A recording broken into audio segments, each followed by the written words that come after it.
I'll go on mute.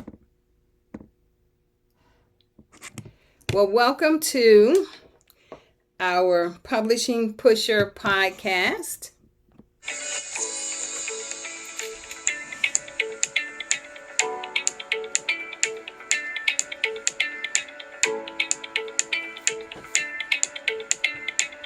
Greetings, everyone. Dr. Annette West, Publishing Pusher here. Thanks for joining me in the jet name, publishing, talking all things books. Yes, the operative words, all things. I'm excited you're here. You listen in, share your thoughts. You don't have to be live on the screen to be able to talk. And I want you to know your success is my business. I'm here to assist you, support, empower, inspire as we pull out those thoughts to get these books accomplished. Thanks again for joining me. Well, all right, everybody, it's another beautiful week. I am so excited to have in the studio with me today. So we will not be doing our standard talking all things books. We will actually be doing a interview, really a chat with Dr. Tierra Graves. How are you, Dr. Tierra? I'm good. How are you? Wonderful. Well, I'm excited that you thought this was a good place to stop and chat with Dr. Annette, and we have lots of questions for you on today. As we get started, just tell us a little bit about yourself and your background. I know you have a plethora of information, but we can't share it all. But guess what? When y'all connect with her one-on-one or in some of her workshops or something, you're going to get even more. Go ahead and give us that snapshot. Hi everyone. I am Dr. Tierra Graves. I am a Washingtonian, born here, right here in Washington, D.C., our nation's capital. I am a 10-time published author. My works include poetry, anthology collaborations, short stories, memoirs, autobiographies, essays. I am a college professor. I am a 10-year educator. I started down on the lower level with the middle school and high school sector, and then I moved to the college level. So I teach English, um, and I am a Christian. I am a believer. I am definitely a woman of God. So I always want to throw that out there because my work is through a spiritual lens. So we are a Christian book-based business. My brand name is Books by T. So that's books with an S, B-Y, and then T-E-A. My platform is on all social media platforms. I'm on YouTube, LinkedIn, TikTok, uh, Facebook, Instagram. I'm a licensed grief specialist coach, and I am also a licensed Christian mental health specialist coach. And so I'm just grateful for this opportunity to be on this platform to sit alongside Dr. Annette and share just a little piece of my journey as an author and as a writer, and just grateful for today. Thank you so much. So let me ask you a question. What are you most passionate about in this season of your life? Right now, my passion is being an auntie. Aw. I'm so excited to be an auntie. I know I always talk about being all of my accomplishments and all of my education, and all of those things. But right now, I'm in a season in my life to just enjoy family. And so right now, I'm just loving being an auntie That's sweet. and leave That's a sweet. legacy for my baby. So who can you say has had the greatest influence on your personal and professional journey? Um, Probably, I don't know, that's a good question. I don't often think about that question. My writing impact, I guess it has come from other authors, and come from my line of work, really.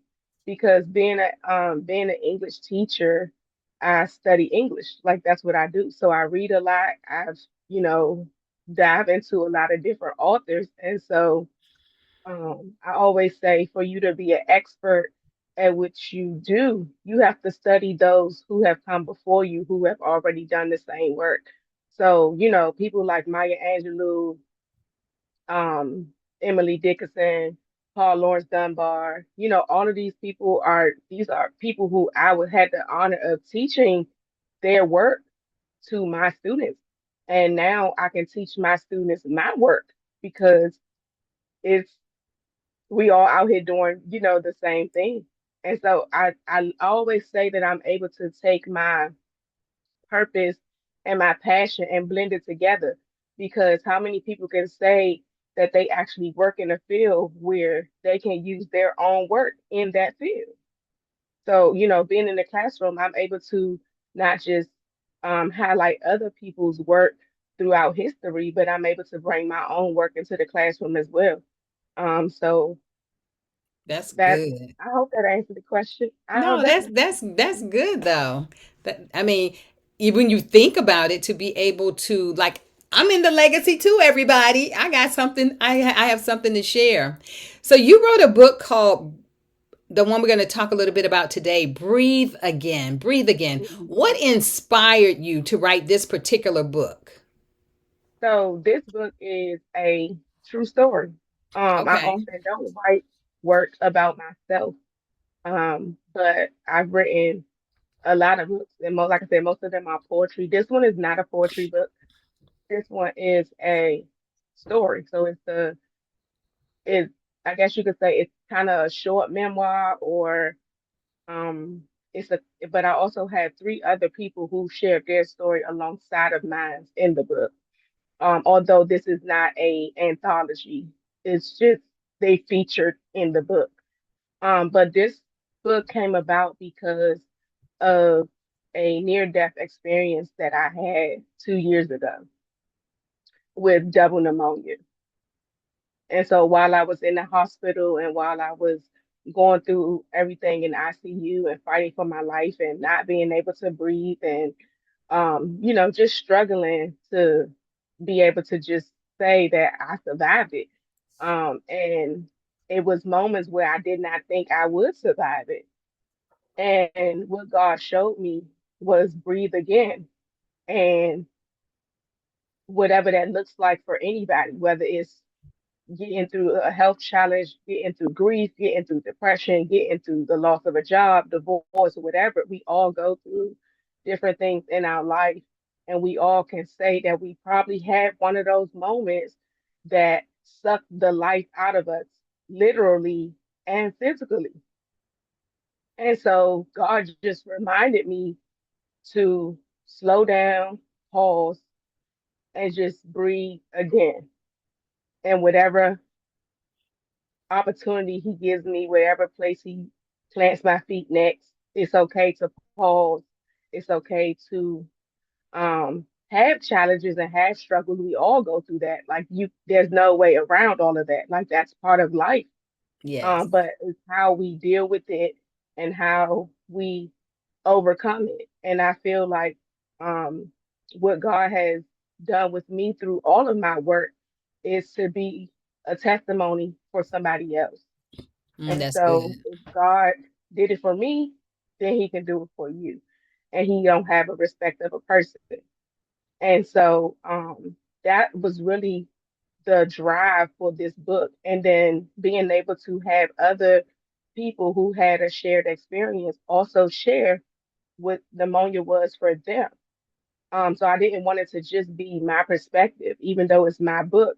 But there were three other phenomenal people that God had placed in my life that I felt like, okay, wow, they also went through this, but they didn't go through it the same way as me. but they also have a powerful testimony about how God can bring you through any type of sickness, whether it's cancer, diabetes, high blood pressure, whatever. We all go through something. And take a moment to just breathe again because your breath matters and you are still here for purpose, on purpose. Amen. Amen. So as I love that you said, it's kind of, it's like not quite a memoir, even though it's a true story and it's got some other people with similar situations in it. So as you were writing this book, was there a chapter or a section that was difficult to write about? Yeah, reliving the experience because the book actually came out um, during the time that I was still recovering. Mm. So I wasn't fully recovered, but me and my publisher had started the process. And so I was just like, well, I'm still kind of still in it. I'm still living it. I'm still recovering. And so sometimes it's difficult to take yourself back to a place where you feel you truly have the victory over that or over that situation. Like I have overcame and I'm trying to move forward. So it's kind of challenging to relive those moments. And I wanted to just be really honest and I wanted to share from an honest, transparent place and just, tell it all if I could, Mm. in a book. Because of course you can't tell it all.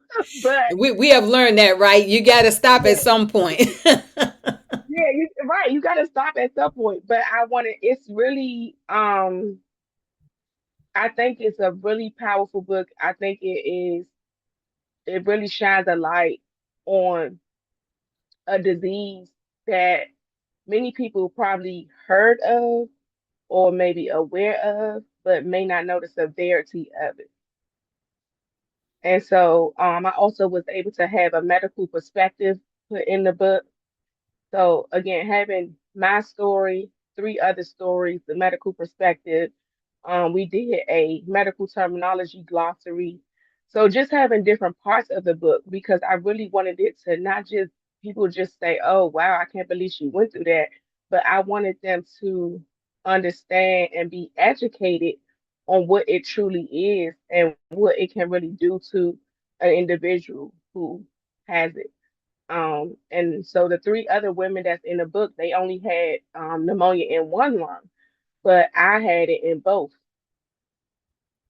And so just to see like I said, just to read it and see the different stories and see how people navigated through it and just their experience with it was meant to be, empowering, but it was also meant to be educational. Well, and I think a lot of times we may hear of something, but because we've not been exposed to it or no one that we know has been exposed to it, we don't even think about it. I'm thinking Right. here, like, I don't know anything about pneumonia other than there is such a thing as pneumonia because I don't know anybody that's gone through it per se. And so I'm sure it's a very scary process, especially now that you've been hospitalized and everything. Is there some information on ways that people can maybe do things a little different? Is it something Absolutely. that you can ward off if at all possible? I don't know that it's something you can warn off, but like so the one of the ladies that's in the book, she talked about how there were signs that she ignored. Mm. And I think we all do that with our health.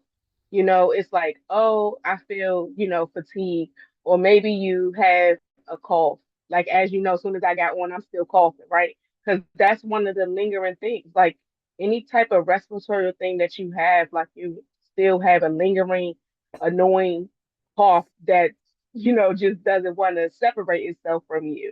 So I feel like people should just really be keen to what is going on in their body and not just say, oh, it's not that serious, or just brush it off for the next day and things like that. Because we do that. We have a tendency to do that. And so just being mindful that if you feel sick or if you feel, any type of symptom or anything that comes up that is unusual, Don't just say, oh, I've had that before.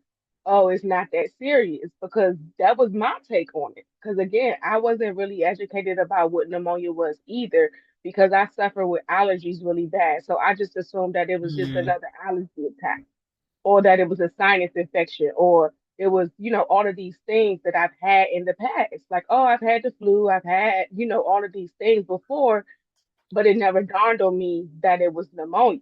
mm-hmm. So, I just say to just with your health in general, like, take it serious. Don't overlook the warning signs.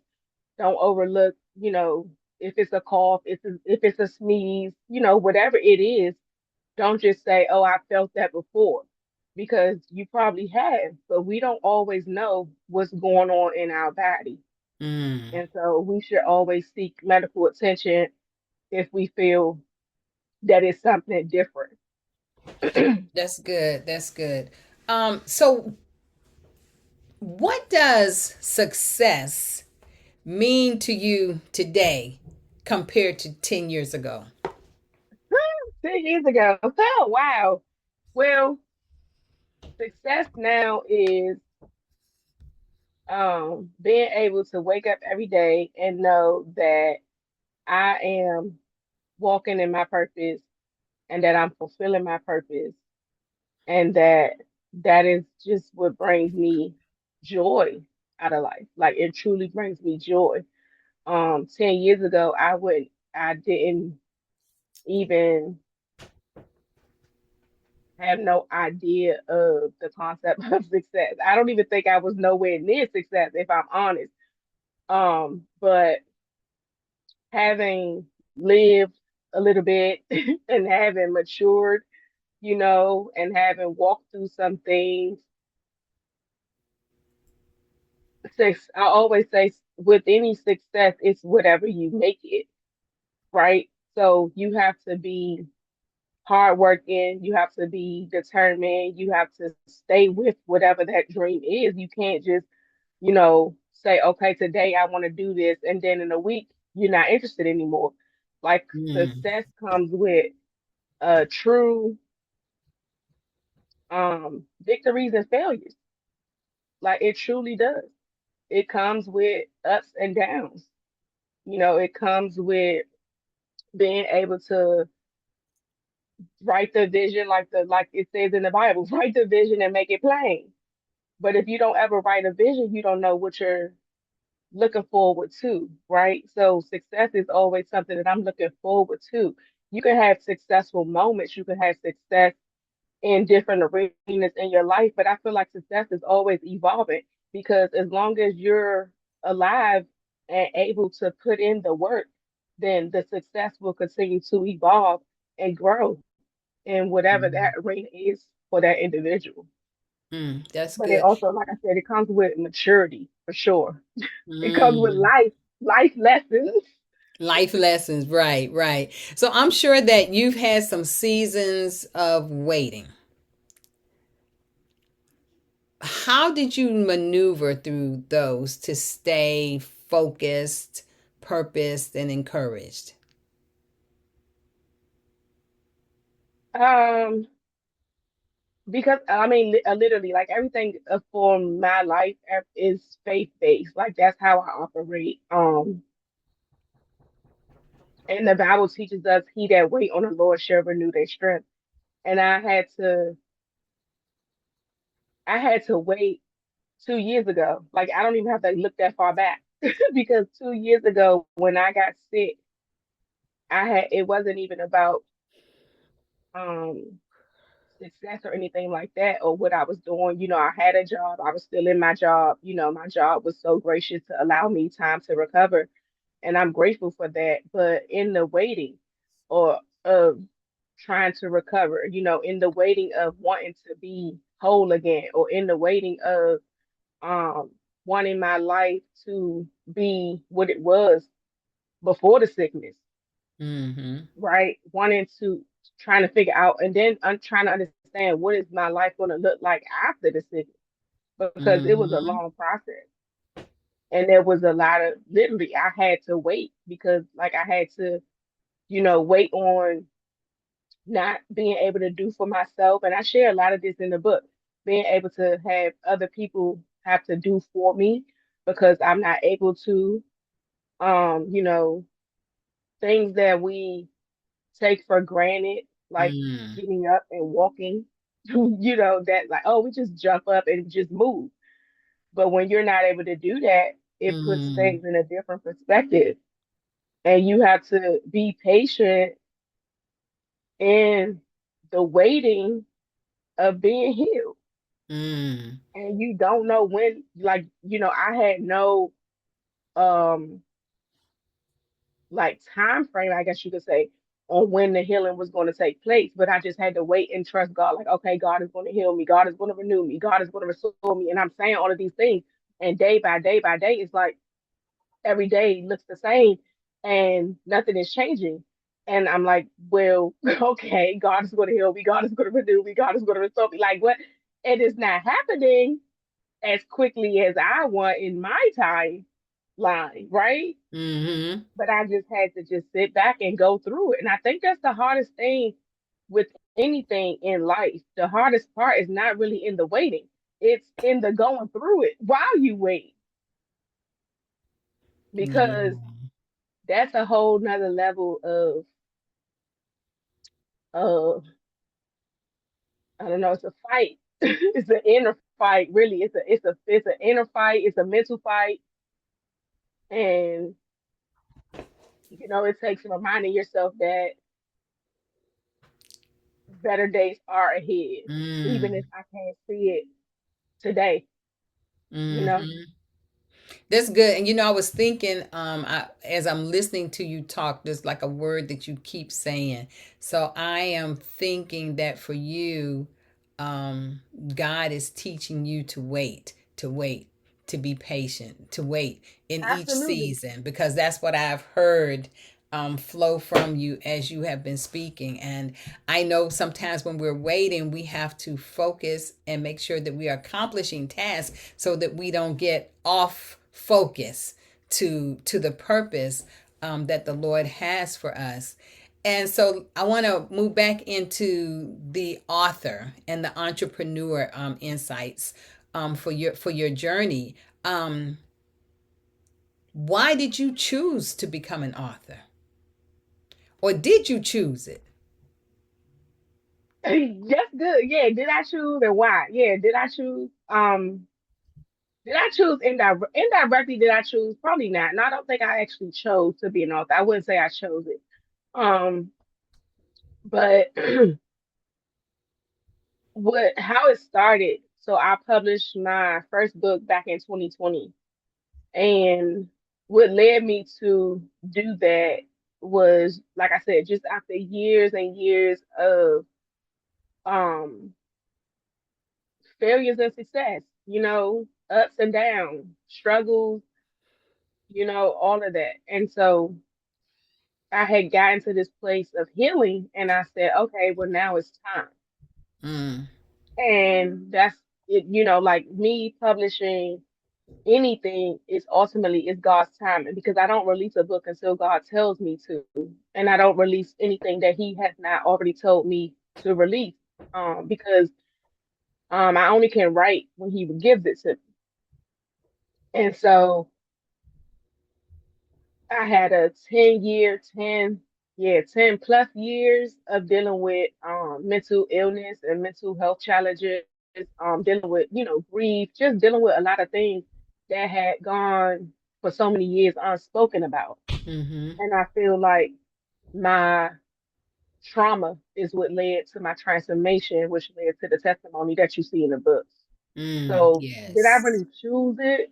No, I always say it chose me because um I was okay just in the realm of just like I said, just being an educator because I love being an educator. I love being a teacher. I love, working with young people and things like that. And so I was okay with that. Like I have a great job, a great career. And but yeah, writing definitely chose me because it has opened up many opportunities for me but ultimately it has helped me to heal in Mm. those areas that I felt, that I couldn't openly speak about. So as since you've been writing now for a bit and you've done several books, you said you have at least 10 books that you have your name on or in and been a part of. What is some initial advice that you would give to someone who says, "Hey, Dr. Tierra, I feel like God is telling me to write this book." Write it. I had somebody come to me and say that. It was a young lady. She came to me. She saw me on a podcast and she reached out to me. She asked the host. She was like, "Hey, could you get in touch with her? I really want her to help me and see how she could, if she could help me finish this book." And so this particular young lady had, I don't know, she had the book for probably 10 years or something. Like it was a long time. She had written it, she had sent it to off to a publishing company and they didn't, do what she wanted or the expectation. So she got discouraged, and all of the things.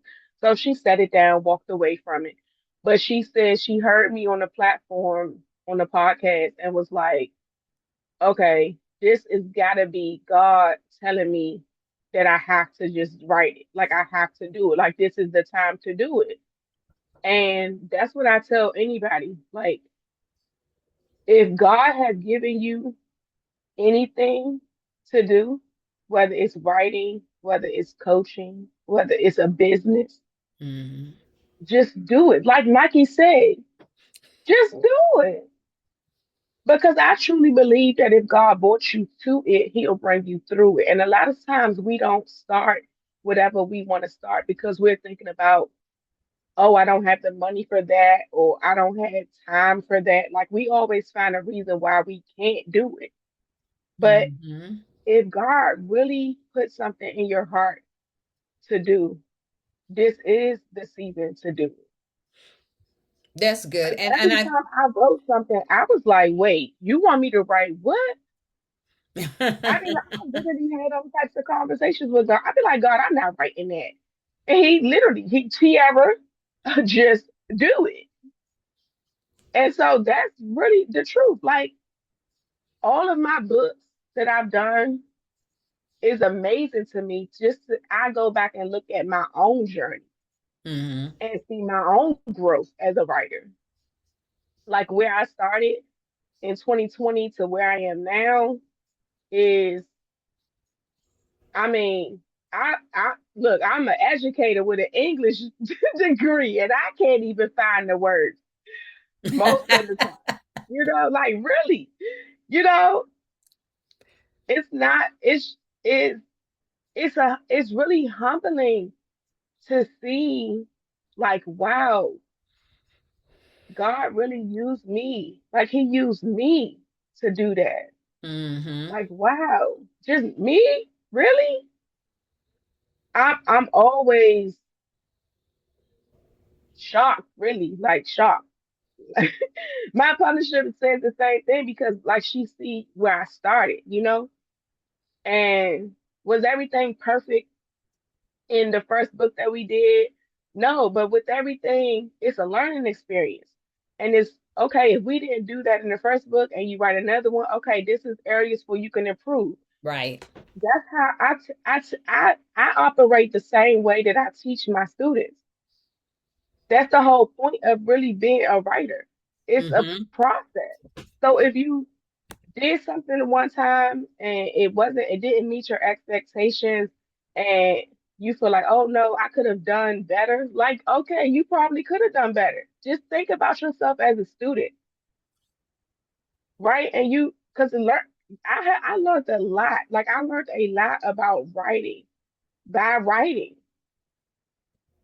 Mm. Like I really did. Like I had to just sit down and just write it. And then I was like, okay, you learn your writing style, you learn what you like, you learn what you don't like, you read other books and you see other books out here and you say, oh, that's nice, but if this was my book, I wouldn't have done it that way. Just Mm. then write your book and don't do it that way. That's the beauty of it. I mean, really, that's the beauty of it. That's good. And So every time I sit down and write something, I'm amazed at how it comes out. that's good. So you know you have a lot going on, and you've learned a lot. You've developed a lot in this season. What is the greater that you are expecting? What is the Greater that you are greater than expecting? this? Yeah. Oh, greater than this? Oh, I don't Well, know. God is always he doesn't go out of business. So whatever he's Right, already given you, he wants to give you some more. right. I don't know. I honestly, I don't know. Like, I'm really in a great place, and um, I can't. I really don't know. That's a question I'm gonna have to go back and dig up and go research and do some thinking. I've never been asked that question. Greater than this? Well, what does that actually look like? I can't. I don't know. I really don't know. Well, that's okay. I really don't. It just Because hit me. I mean, really, because what God has, I say it this way. I always say if I don't write another book, I'm okay with that because I really had no intention of just writing one, and I was okay with the one. But because of just like I said, life's experiences and overcoming things, certain things God wanted me to share. And Mm-hmm. so I had to go back and I had to write it. But um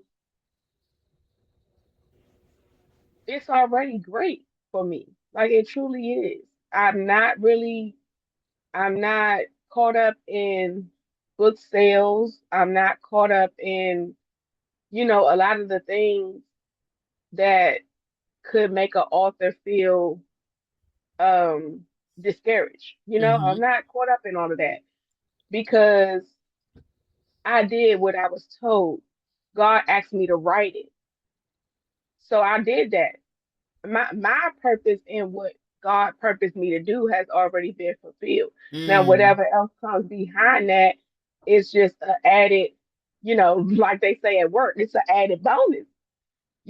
If it happens, great. If it doesn't, it's still great for me right now. You know, my favorite word is intentional. You know, like some people like every year they get a new word. My word remains the same. My word is intentional. So I'm going to ask you from my word, what does living with intention mean to you? Living with intention means that every day you get up, you seek to do the things that are right, do the things that are um, purposeful for your life as an individual, right? Like I can't wake up and say, "Oh, I'm gonna do this like Dr. Annette." Yeah. No, I'm not. I'm gonna do this like Dr. Tierra, and I'm gonna be mindful of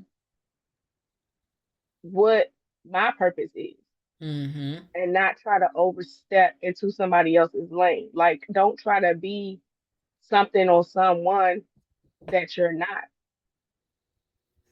Like, understand who you are as an individual, understand what gifts and talents and things that you possess, and just go out here and live a life that's full of intentionality. Mm-hmm. Like, be you, because can't nobody outbeat you being you, right? So go out here and just be you That's and good. enjoy it. Like enjoy it. Like you know what I mean? Like I tell people, like even with a job, you hear a lot of people complaining, oh, I don't like my job, and oh, I hate getting up in the morning, going to work, and all of these things. Well, guess what? If you hate all of those things, then you in the wrong job. Like Mm-hmm. that's just the truth. because I don't feel like work or anything that we do in life should make us dread doing it, Mm-hmm. right? Like whatever we do, it should be fulfilling. Mm-hmm. It should That's bring some good. level, even if it don't always bring you joy. Can it at least bring you some happiness every once in a while? Like, I mean, really? Listen, we are faith-based believers, so I know that the Bible is a number one book in on our shelves, on our That's tables. right. And but here's a good question for you. This is a little lighthearted question. What book, other than the Bible, has had the Okay. greatest impact on your life?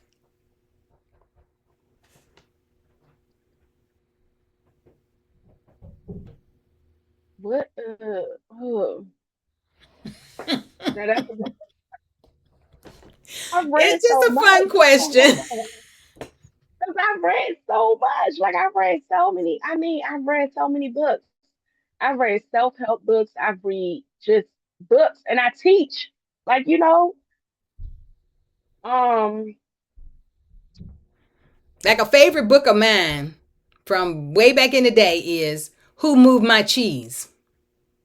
okay. I A, never si- read that one. a simple little book about some mice and some cheese and how they maneuver through the maze, like how we maneuver through life and how we make decisions as we get to every corner. Little book, big impact. Yeah. And I've had, oh wow. I mean, I've had so many. And I quote a lot of them. Like I in my work, like Mm-hmm. I quote so many. Uh I don't know. Okay, so off the top of my head, because I'm just like I've read so much stuff. Okay, I'm gonna go with Fledgling. I don't know if everybody know what that one is, but Fledgling by Octavia Butler is one of the books that I do quote. I quote. I can't think of the quote off the top of my head. But that book, I taught it several times. But when I first read it was when I was in college getting my bachelor's degree, and it talks a lot about identity, Mm. but it's through a vampire. And I think people are lost in the character that they miss the message. Okay. And this, the character is Shori. Shori goes through self discovery, literally. Like that's the entire essence of the book. And that book resonated with me even when I was, like I said, when I started reading it in college, because I was going through self discovery. like like really I was trying to figure out, who am I in Christ, who am I as a student, what do I do after I graduate, what do I want to do with my career, all of these things. We all go through this identity crisis, like, so to speak, right? And when you're in it, you're discovering yourself, and you're Mm-hmm. discovering things that you like, things that you don't like, things that you enjoy, things you don't enjoy, things that that I desire to do this or I desire to do that, and just making uh like I do these vision boards, Mm-hmm. making a vision board, writing it out, and what do I do? What are the steps? What's next? Like just going through Mm-hmm. the process. And that has been that book came out, I believe, in 2000 and maybe 2006. I don't remember, but it's pretty old. Um, but it's really a powerful book if you separate the carnal mind of, like, why would a Christian want to read about a vampire? Let's just call it what it is, right? Curiosity. Huh? Curiosity. It was curiosity, but it was also too because I was an English major. There were some books I was forced to read to Mm-hmm. get my degree. Yes, My that maybe I something remember messing them with the English teachers having you read books. Like, what do I need and to you read like, what this? is this? What? Yeah, really, like it's like, are we really, this is what we're trying to read? Okay. You got to be open to varied genres. Yes. And I read John literally because that's what I studied. Like big, I mean, because my family asked me like, "Are you serious? You're getting a degree in English. What are you gonna? What is that?" It's just literature courses after literature courses after literature courses. Like literally, that's exactly what it is. I took Mm-hmm. British literature. I took poetry. I took Gothic fiction. I took American fiction. I mean, every genre you could think of, I had to study it. And not all of it was interesting to me. But I said, well, I'm getting a degree in this. And so you have to just push through. Give you great versatility. Right, right. Definitely well rounded as a reader, honestly, because some of those books that we select, that was selected in the classroom are not necessarily text I would have selected on my own. Right. Of course. Of But course. I do like, and I don't know if you heard of Yolanda, what's her last name? Uh, On My Way to Beautiful. Mm-mm-mm. Oh, what is the name? What is her last name? I can't think of her name. But the Oh my name of the goodness. book is On My Way to It's Beautiful. On My Way to Beautiful. Okay. And oh, it's phenomenal. We actually had her. She's local. She's here in this area. And she came to the high school that I was teaching at and talked to our class. And she wrote a memoir. Okay. And that's her memoir is what was my guide to mine. I love the layout of it. I love how she, talked about different parts of her journey without doing a traditional autobiography, right? Like Mm. without doing the narrative of Frederick Douglass, right? Like without doing that. And I love what she did. And so like I said, if we're an expert in whatever we do, we have to learn from the ones who have already done it. That's And good. That's good. yeah, so her memoir is my guide to mine. And it's really it's just um one of those books that you could just sit back and be like, oh yeah, that was good. Oh, okay. And you have Hmm. similar experience. Like we grow up in different neighborhoods, we grow up in different, uh places in the world, but there can be something shared that's a shared experience and something from, different people's lives that you can connect to. Like when she talked about, just sitting on a porch, sitting in the yard or just reflecting about just having that downtime, that quiet time. Hmm. Um, I can relate, because sometimes that's the best time for God to speak to us is when we're not Mm. so busy. So Yeah. take time to go sit on the porch, because that might be where you write your book at. Yeah. That might be where he drop it for you. You never Hmm. know, right? I wrote a whole book in my classroom on my lunch break Okay. because it was quiet. Hmm. And I had to write it when he gave it to me. And I was like, okay, God, if anybody walk in here, I'm not doing work, right? Like, but I was like, okay, God, let's go ahead, let's do this. And I took my lunch break to write my book because that's when he shared it with me.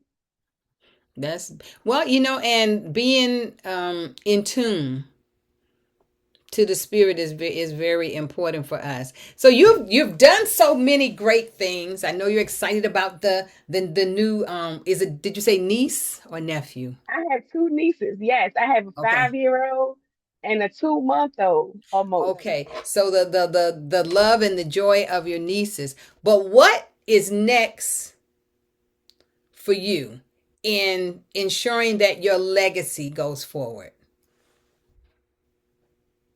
Just educating whoever path I cross, not just my family, not just my nieces. My nieces are, especially the 5 year old. because she's at that age where she asks a lot of questions. So she's excited to know that her auntie has written books. So when she comes, when she's with me, she always want to look at my books and she's like, "Oh, this is auntie." And she sees my picture on the book and things like that. That's exciting to her. Um, that she's like, "Oh, auntie actually wrote this. Auntie, you wrote this." No, and I feel like the older she gets and the more curious she gets when she actually starts to read the book, I feel like it's gonna just show her more of who I am without me having to tell her. I mean, I'm her Mm-hmm. aunt. I'll always be that to her. But just her being able to, have something tangible that she can keep with her for the rest of her life and say, like, "Oh wow, this is my aunt and this was her journey, this was her story, this is what she went through." That's, to me, that's powerful That's because good. we learn by reading. That is good. Well, They I'm always sure say there's a you don't lot like ahead. miss I'm sh- something, put it in a book. yeah. Well, I'm sure that there is a lot ahead for you. I want you, before we get ready to end, I want you to tell people how they can connect with you and learn more about your work. So again, I'm on all social media platforms. It's books with an S and then BYTEA. So it's one word. So books by T. I'm also writing a grief book that I'm truly excited about. So that's my next book. That is my next project. I've already started doing that. So I will be releasing a grief book. Um, Hopefully by the end of the year. It's Okay. in the work, but I don't try to put a time frame or time stamp on it because, like I said, I'm moved by God and the Spirit. So it's whenever He tells me it's time. That's So good. we are excited about that. But yeah, I'm on Instagram, Facebook, TikTok, LinkedIn, and we have a YouTube channel And as is it well. all under So Dr. Tierra Graves? no, no, no, Books by T. Books by T. Remember that. Books by T.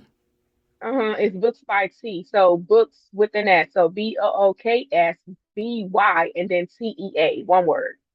Books by T.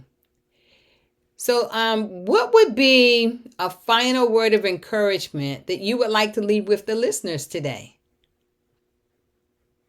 I just want to say, first of all, just thank you for this opportunity, Dr. Annette. You're Thank most you for having welcome. me on. And I hope that something was shared on today, this afternoon, that was enlightening, inspiring, uplifting, and that people would just um be conscious about what your purpose truly is. Like, don't live your entire life and you miss your purpose Hmm. because that happens, right? You hear people say all the time that there's a lot of talent in the grave. And so don't wait until it's too late for you to do what God has put in your hands to do. And God has placed gifts and talents in each of us, and it's for a purpose. The Bible tells us that we overcome by one another's testimony. So, how can the next person overcome if you're not sharing your testimony? So, Amen. somebody is waiting for your story. Somebody is waiting for your story. Just remember that somebody wants to hear your voice because God has already connected us to somebody's and they're waiting for us. So let's do what we need to do. Let's get those thoughts out of here and get them into that word processor so that we can get them out in our book form, a solid book, ebook, audio book, whatever type of book it needs to come out in, because there are people that need to hear your voice. I want to thank Dr. Tierra Graves again for being with us on today. And I like to end with two things. You are blessed to be a blessing to others. Absolutely. Serve King Jesus and be the visible manifestation of his invisible presence. Thanks again for joining us on Talking All Things Books. Publishing Pusher podcast. And we will definitely catch you later. Bye bye.